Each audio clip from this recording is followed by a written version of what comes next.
Tokony hanana faharetany ianareo mba ahazoanareo izay lazay ny teny fikasana rehefa vitanareo ny sitrapon'Andriamanitra. Hebreo 10:1-3.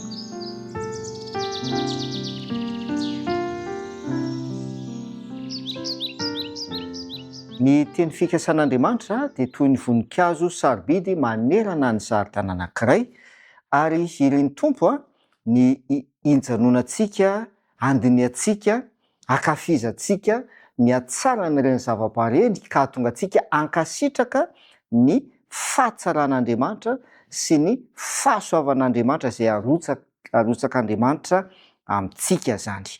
Raha mandalina ireo teny fikasan'Andriamanitra isika, voalazo amin'ny soratra masina ireo teny fikasana marobe izay omen'Andriamanitra antsika, dia takatsika ny fitiavan'Andriamanitra, feno fahasoavana sy fangorahana atsika. Ary tena tian'Andriamanitra raha miantehatra aminy ampinoana ny fanahy tsirairay avy. Dia ny teny fikasan'Andriamanitra dia antoka milaza amintsika fa marin'Andriamanitra ary tsy misy fiovaovana na aloka avy amin'ny fiodinana ao aminy, satria mahatoky ilay Andriamanitra izay milaza an'ilay teny fa izy dia anatanteraka izany teny izany eo amin'ny fiainantsika. Andriamanitra moa dia miteny manao hoe Andriamanitra dia tsy mba olona ka handainga, moa tsy efa niteny va izy ka tsy notoaviny ny teny fikasan'Andriamanitra ao amin'ny soratra masina. Ary mpiaino malala isany dia natao ho antsika indrindra, ary tian'Andriamanitra ny anatanteraka izany teny fikasana izany eo amin'ny fiainantsika, mangataka antsika izy mba tena hitoky aminy ary hino ireny teny fikasana izay omenantsika ireny, mandrotsaka ny fitahiana eny amin'ny lalantsika mantsy Andriamanitra mba hanazava ny diantsika mankany an-danitra.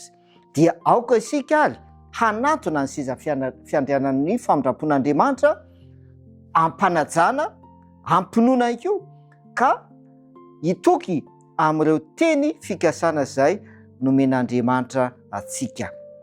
Aoka isika tsy hitoky amin'ny vavaka voafetra izay ataontsika, fa atoky kosa ny tenylay raintsika izay any an-danitra izay manome antoka fa tiantsika tokoa izy. Amin'ny finoana ny teny fikasan'Andriamanitra momba ny fitiavany tsy miova no hitondrantsika ny fangatantsika eo amin'ny seza fiandrianan'ny fahasoavana.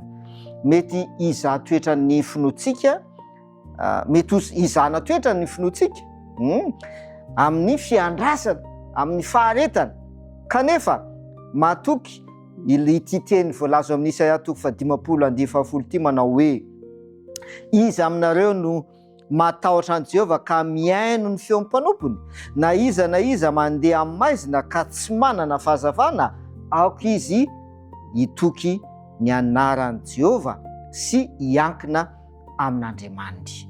Miandrasa ary an Jehova, efa nampananteny izy, ary izy no antoka ny amin'izany teny fikasana izany, dia aoka ianao anatona an'Andriamanitra amin'ny finoana. Andeha hivavaka isika. Raina izay ny an-danitra misaotra noho ny amin'ny teny fikasanao.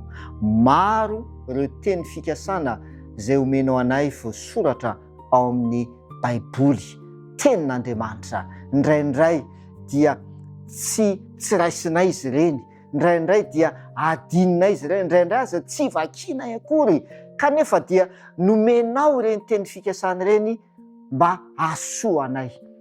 Ampianaro izay mba hitoky amin'ireny teny fikasanao ireny, ary hanantona anao amin'ny finoana fa afaka manatanteraka ny teny fikasanao tokoa eo amin'ny fiainanay tsirairay avy ianao. Amin'ny anaran'i Jesosy, amen.